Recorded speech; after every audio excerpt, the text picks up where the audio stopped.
Assam hockey association কিমান চনত সংগঠিত হৈছিল? শুদ্ধ উত্তৰটো দিবলৈ ট্ৰাই কৰক। উত্তৰটো হ'ব 1955 চনত। দ্বিতীয় প্ৰশ্নটো হৈছে বৰদলৈ ট্ৰফী প্ৰতিযোগিতাৰ প্ৰথম সংস্কৰণত কেইটা দলে অংশগ্ৰহণ কৰিছিল? উত্তৰ হ'ব 16টা দলে। অসমৰ প্ৰথম বৰশী বোৱাৰ এখন বাৰ্ষিক প্ৰতিযোগিতা ক'ত অনুষ্ঠিত হয়?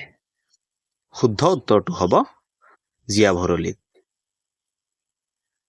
4 নম্বৰ প্ৰশ্নটো হ'ল প্ৰথম অসমীয়া ফিফা ৰেফাৰী কোন আছিল?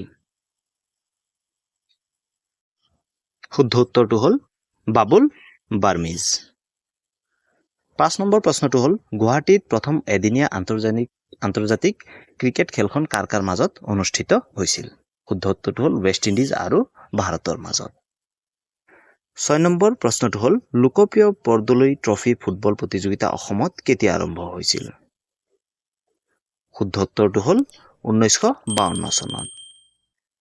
7 নম্বৰ প্ৰশ্নটো হ'ল কোন তাৰিখত অসম ক্ৰীড়া দিৱস উদযাপন কৰা হয়? শুদ্ধ উত্তৰটো হ'ব 17 অক্টোবৰ।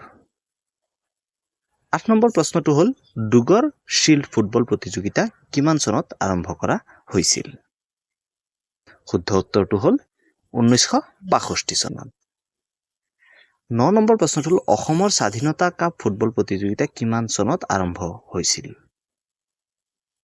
শুদ্ধ উত্তৰটো হ'ল 1947 চনত। 10 নম্বৰ প্ৰশ্নটো হ'ল বৰদলৈ ট্ৰফী প্ৰতিযোগিতাৰ প্ৰথমবাৰৰ দূৰদৰ্শনত ৰাষ্ট্ৰীয় সম্প্ৰচাৰ কিমান চনত কৰা হৈছিল? শুদ্ধ উত্তৰটো হ'ব 1993 চনত।